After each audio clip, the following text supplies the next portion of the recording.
What do you do to remember the founder of a legendary car company like Lamborghini? You build the most insane Lamborghini ever made. In 2016, Lamborghini took the wraps off the biggest, the most powerful, the fastest car that not only honors the 100th anniversary of Ferruccio Lamborghini, but also 50 years of supercars, starting with Lamborghini's own Miura. Angular, sleek, powerful, the Centenario is the epitome of what a Lamborghini is. Let's take a look at what makes it worth all $1.9 million.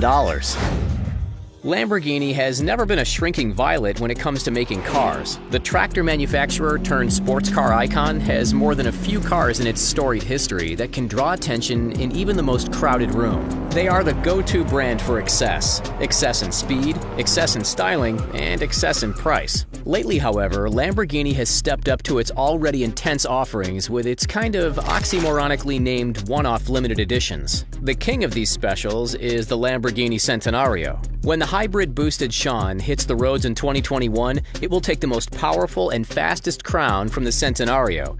But the Centenario will remain the most powerful unassisted Lamborghini with 759 horsepower out of a naturally aspirated V12 borrowed from the now almost pedestrian Aventador. If you were looking to get the Centennial Lamborghini and you had the $1.9 million to spend on it, almost 4 times the cost of the normal range-topping Aventador, you're already out of luck.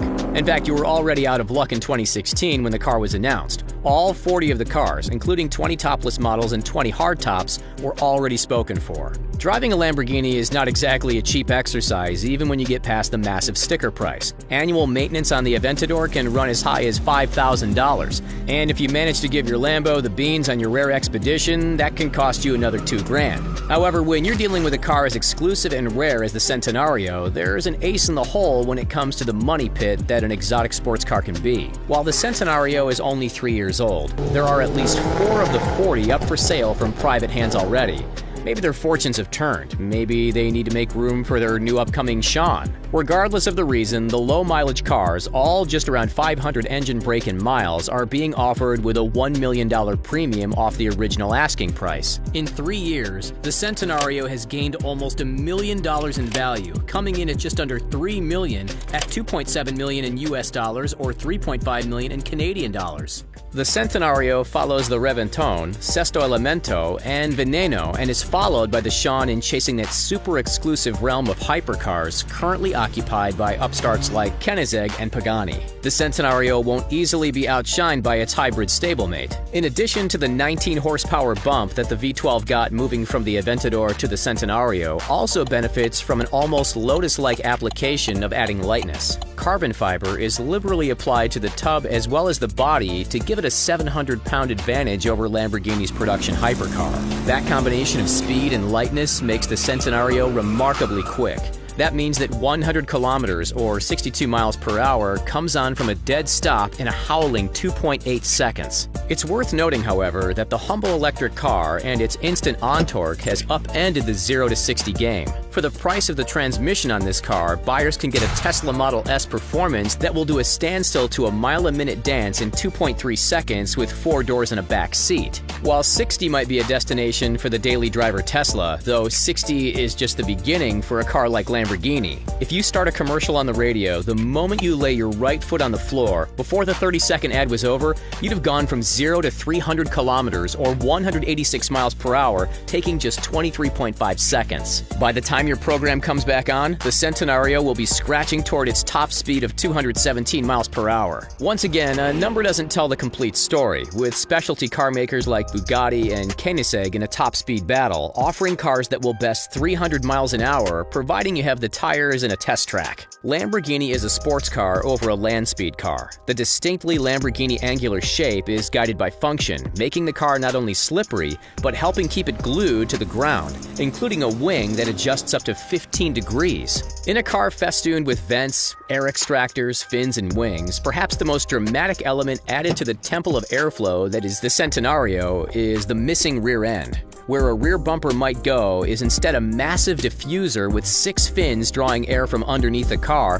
while helping cool the engine. Air isn't the only aid that the Centenario deploys in allowing the Lambo to change direction. A tunable rear-wheel steering helps reduce the turning radius and high-speed turning stability. The only place where there could said to have been a bit of reserve would be the coloring, relying on the flat black of the carbon fiber with only a hint of yellow highlights throughout to accentuate the harsh angles of the car. Even Lamborghini can't escape the world of driver convenience and comfort.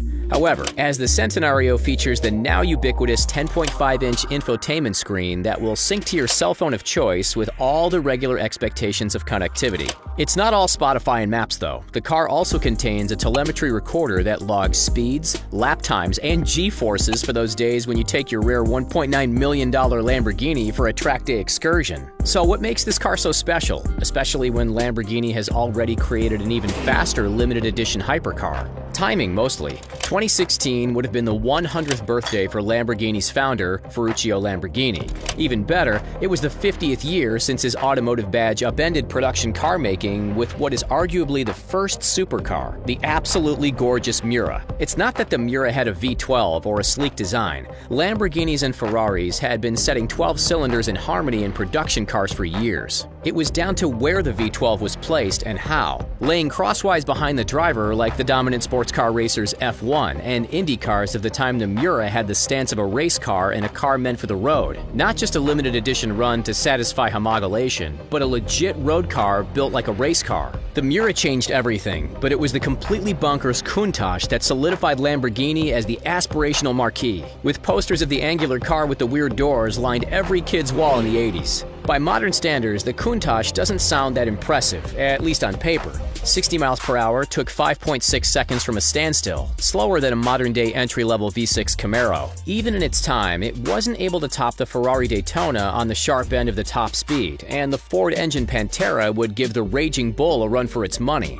But nothing matched the crazy over-the-top angular look of the Countach, including those scissor doors that were added so that drivers could lean out of the side to help park the car since visibility was so bad. The Countach solidified the legacy that Ferruccio Lamborghini set out to create in 1963 when he shifted his manufacturing from tractors to sports cars. Making the transition from manufacturing tractors to sports cars might seem like an odd jump, but it makes total sense when you take into account another iconic Italian performance car maker's ability to rub people the wrong way. Last summer, moviegoers were treated to a dramatization of the time Ferrari snubbed Ford, resulting in a decade-long war fought out in the streets of southern France during the 24 hours of Le Mans in Ford versus Ferrari. At the time, Enzo Ferrari wasn't just making enemies out of Henry Ford for the second. When Ferruccio Lamborghini took his Ferrari to the manufacturer with some notes about its finicky nature and twitchy driving, Enzo was less than receptive, not wanting to accept input from a tractor maker. Instead of taking Ferrari on at the racetracks, they dominated.